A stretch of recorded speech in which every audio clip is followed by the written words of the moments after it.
The first time I got arrested and put into handcuffs, I was 8 years old. I grew up in Los Angeles.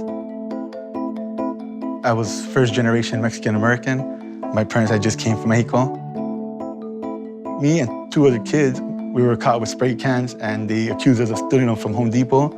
The people at Home Depot said, no, nobody stole these cans. They still took us to the station. And I remember him saying that, like, we're gonna take you to the station because we're gonna prepare you for your future. That really left a mark on me.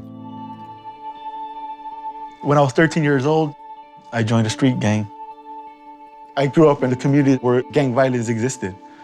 By the age of 13, it was something that was already normalized. I started selling weed. From that, I went to crack.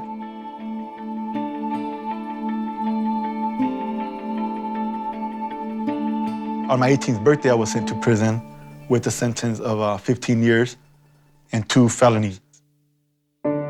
I ended up getting transferred to Pelican Bay SHU.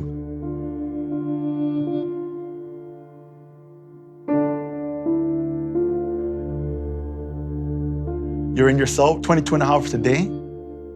You can talk to people through the vent, you can talk to people through the toilet, but seeing somebody, that's very rare. You're allowed to come out for an hour and a half. You come out by yourself to a small concrete enclosure with the walls about 18 feet high. The hardest thing was understanding that that place was built to break you, mentally, physically, and spiritually. I started talking to this individual who's been incarcerated since 1977. We got to share a lot of our ideas. You know, he asked me what is it that I like to read, what kind of books I like to read, and I told him I prefer history books and books with facts.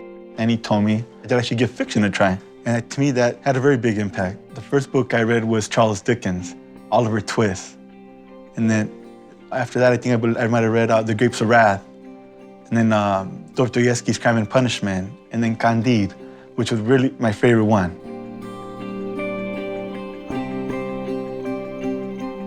I wanted to take advantage of what was available there in the prison. And at that point, there was a GED program. And then after I received my GED, they were offering correspondence courses through a community college. And I came home with about 48 credits.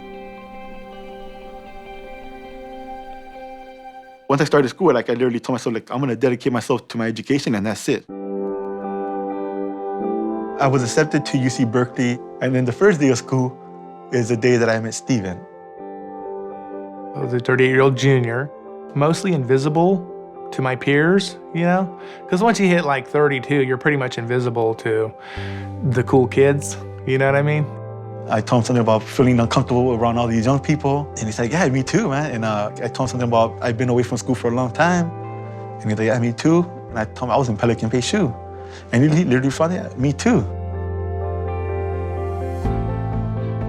When I got here, I was socially isolated. I didn't know anything about what this being at UC Berkeley was about. And so I was like looking for a place to find a community because I knew the importance of community. It's what makes us humans.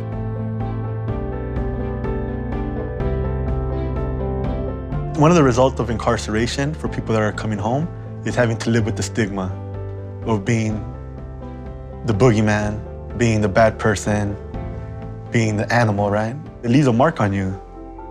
I mean, incarceration is a traumatic experience. You should still seek some type of help to be able to cope with what you went through.